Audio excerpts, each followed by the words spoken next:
Good afternoon. Welcome to St. Bonaventure's special edition of Coaches with Coaches. I am longtime St. Bonaventure football and track and field coach Mike Herrera, and I'm here with 2021 CIF girls soccer coach Eisa Ganjour. Welcome. Coach, congratulations on one of the best seasons in St. Bonaventure girls soccer history. Thank you very much. Abbreviated season, pandemic, club soccer, tons of distractions this year. Did you know at the beginning of the season that your team would be this successful? I knew they would be successful. I just didn't know how successful. We've built on the last 2 years. Have been getting better and better, and the core of the team was very strong. And I honestly almost was guaranteed. Well, I thought we were going to win league for sure, and we almost did. I did not obviously think we're going to make two major finals in 1 year. But I knew we would put a strong run together for CIF. But it's turned out way better than I could have imagined. Absolutely, one of the best ever. Best ever. St. Bonaventure has a storied history of girls soccer programs, and this by far is one of the farthest it's been. CIF champions before in previous years. We've had a ton of Division I athletes come out of soccer, but this is one of the most memorable, and I think because of a variety of different reasons. Coach, you took over this program about 3 years ago. You took over a program that was 1-13. So within those 3 years, you made it to the CI playoffs, I believe, each year, and then, of course, this successful run. How, over the 3 years, were you able to gain your players' trust, and how were you able to gain a belief in your philosophy? Well, I had a slight advantage because I knew some of the kids from club soccer previously. And when I came in, I think the kids were really hungry. We had a group of players that had been there that were really trying to put something together. So that really helped, the senior especially. And then I just feel because I obviously love what I do and I enjoy it so much, and the kids started feeding off that a little bit, and the ball just started rolling there. And the next year we had a good group of freshmen come in.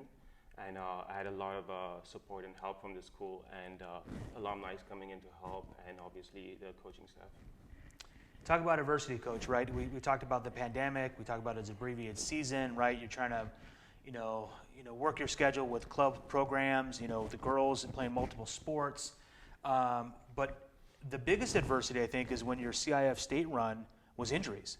You had some of your star athletes just, fall off the map here because they just couldn't play because they were dealing with injuries. How do you keep your team composed, and how do you keep them motivated at that time? I think the girls this year were so super motivated by themselves. Just because of the fact that we were told we were not going to have a season, and then all of a sudden they said, "Hey, you're going to have a season next month," and the kids were just so pumped up about that, and we just took it on from there. Yeah. One of your stars is sophomore Leilani Armenta. She traditionally had been a defensive player, correct? Yes. You made that transition for her to move up and be your scorer, your forward. How that transition process, how did that work? How did that take place? Well, the good thing about Leilani is that she's very coachable and she's a very determined player. So, putting her in a different position, she took the challenge head on, and even though she's never done it before, she did it almost better than anybody else. And it was, as a coach, that was just amazing because the player makes you look so good. Right. And that was really nice. But yeah, I think it comes down to her character and her mentality. Like I said before, Coach, the girls soccer program has a long-standing history of success. Throughout my years, I've seen girls go to Fresno State. They've gone to UCLA. They've gone to Cal State Chico to play soccer. Yesenzia, a couple years ago, had an opportunity to play college soccer. The most amazing thing seen at your game as being an administrator and kind of overseeing things was all these alumni soccer players coming out. They were wearing the Letterman jackets. The team from '98 that I think won the last CIF championship, they were wearing their Letterman jackets in support of the girls. Yeah. That's got to be such an outstanding feeling. Why, Coach, personally, was this season so special, especially for you? Well, especially for me because, I knew beginning of the season that I was good. This was going to be my last season. And obviously I didn't tell the kids that. So when CIF started, I was like, just telling myself, let's just win one more game. I just want to play one more game, and it just kept going from there. And obviously to have the alumni come out and support us, and that was really big because it just shows the girls that when they put their head together and they try to achieve something big, it becomes a lot more about, it's not about them anymore, it's about the whole community. And the service community is obviously very big and very deep. And it was just beautiful to see all that, especially at the finals, seeing all the people from Ventura County come out to support. I mean, that was something else, We had pre-sold 471 tickets for the state regional final game. There were 640 people who attended. So people were coming out of the woodwork and getting the QR scan and just to come to the game. Like I said, the Letterman jackets were out, the CIF team members were out. I mean, just supporters from all over the county were coming out, which is an amazing thing, for that to happen. Coach, you've already made plans to return home to be close to your family.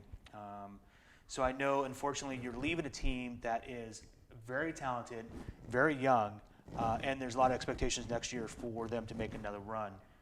What words of wisdom would you like to pass on to the next coach and, of course, the 2022 team?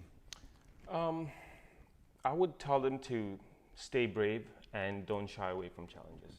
Because when we started this, we had no clue we were going to go this far. And we know we had a big mountain to climb, especially with injuries piling on and stuff.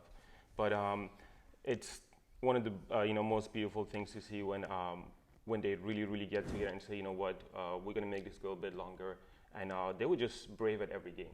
When you go into a game knowing that you're the underdog, you're playing the number 1, number 2 seed team, and you're like ranked all the way in the bottom, and you're going in with injuries and that kind of mindset, you have to be really, really strong and super brave to go in and say, what, we're going to make this happen. We're not going home today. Absolutely. And I mean, as a coach, it was a crazy experience to just watch that whole thing unfold. So I would tell them to keep building on that. Just don't shy away from any challenges because, life's just full of challenges. And I would love to see them continue this winning mentality and apply it to everything they do in their lives. Because everything good that we want in life is hard to get to. And this is what you learn from playing sports and achieving big things like that, that no matter what challenges you're faced with, every time it looks impossible, as long as you really, really want to, and you just take it head on, you can absolutely pull it off. One of the greatest accomplishments as being a coach, myself being a coach and you, of course, being a coach, is the academic piece.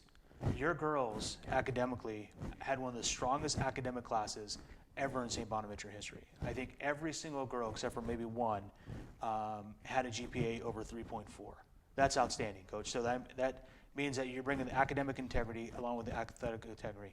I really applaud you for that, because as a coach, that's a big standpoint in our minds. Absolutely, and that just shows you, how hard these kids work. I mean, it's so hard to, do sports and be good at it, and then keep up with the academic part. And obviously, it comes down to the school and teachers and the whole community here.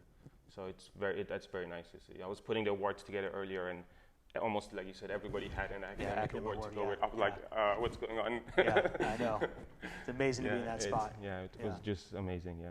Well, it says a lot about your character, Coach. It says a lot about your program. One last question for you. Who's your club team? Man City? Oh, Manchester United. Manchester United, huh? Yep. No, I'm a Chelsea guy here, so we can agree to disagree today. Okay, well, if I knew that in the beginning of the interview, I would have walked out of here. Well, good. Well, coaches get along with coaches today. 3 years of the program. Started the program 1-13.